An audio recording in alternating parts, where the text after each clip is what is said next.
Hey everybody. So I just got back from seeing Dracula Untold. In the film, Luke Evans stars as Vlad the Impaler, and we have a great ensemble cast in the film. It was it the best vampire film? No. Was it enjoyable? Did I go in expecting more than what I saw, or did I see what I expected to see? Yes, I did.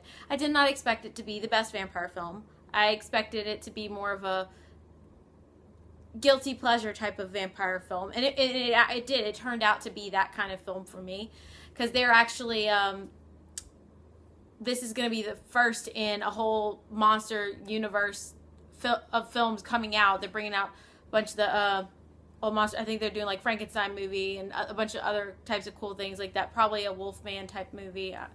But I'm very critical. Like when I'm overly critical with vampire films, and I will go see any vampire film that comes out just to give my 2 cents. My biggest, and I don't know if it really got to people as much as it got to me, but there were just parts of the story that did not it felt incomplete. They did, unless they're coming out with another film to explain that, then I'm upset, because Charles Dance, he played the master vampire that turned Vlad and everything, and we do not learn any more about him. We see him in the very end again, and he's just like says, let the games begin." I want to know who this dude is, more about him. It really irked me not knowing more about him. The effects and makeup in this movie were great. I loved it. I'm actually considering cosplaying from this movie. But one thing I just did not, it really angered me, but I guess, I mean, with religion and stuff like that, the way the beliefs back then, and I guess they just thought he was completely evil. But after all Vlad had done, I don't know how, if this were the true version, because we know this isn't the truth. This is just what it is. But we know that Vlad was a hero to his people, and the way they just flipped on a dime, turned on him when they found out he was a vampire in this movie, I didn't find that believable. But the way they tied up at the end, it seemed like more believable.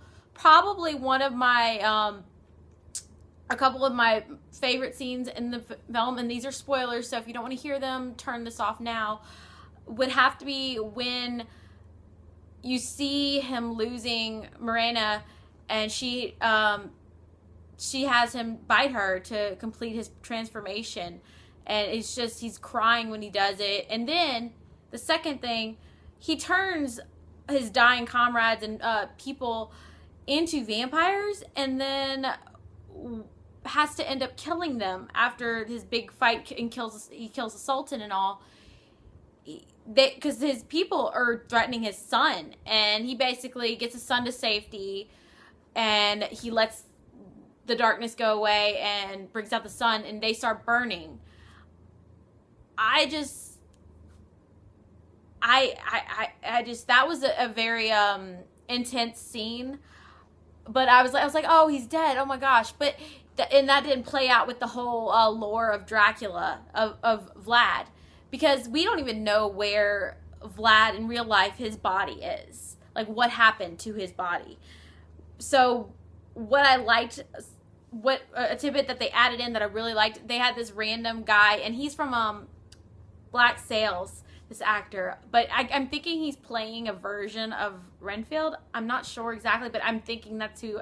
I need to look up his character, what his name was, but he was like wanting to serve Dracula, Vlad, over and over, and then after everybody clears off, he comes and he pours blood into Vlad's mouth, and he starts to heal.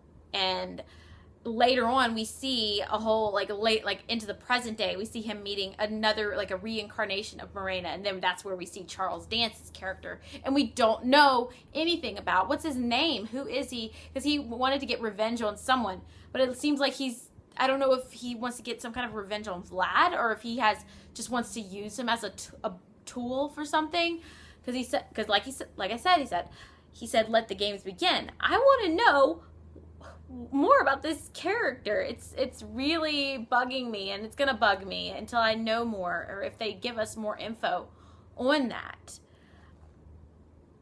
It was, all in all, I would give it, if I had to rate it 1 out of 10, I'd give it an 8. It's nothing like Interview with the Vampire or Underworld or anything like that. It's not up on that level of vampire film, but it is a good time. I would recommend it to others. I will most likely buy this film. But yeah, I hope y'all check the film out. I mean, it's a good time to see it. It's October. And I hope y'all continue to comment, like, and subscribe. And have a great day. Bye, guys.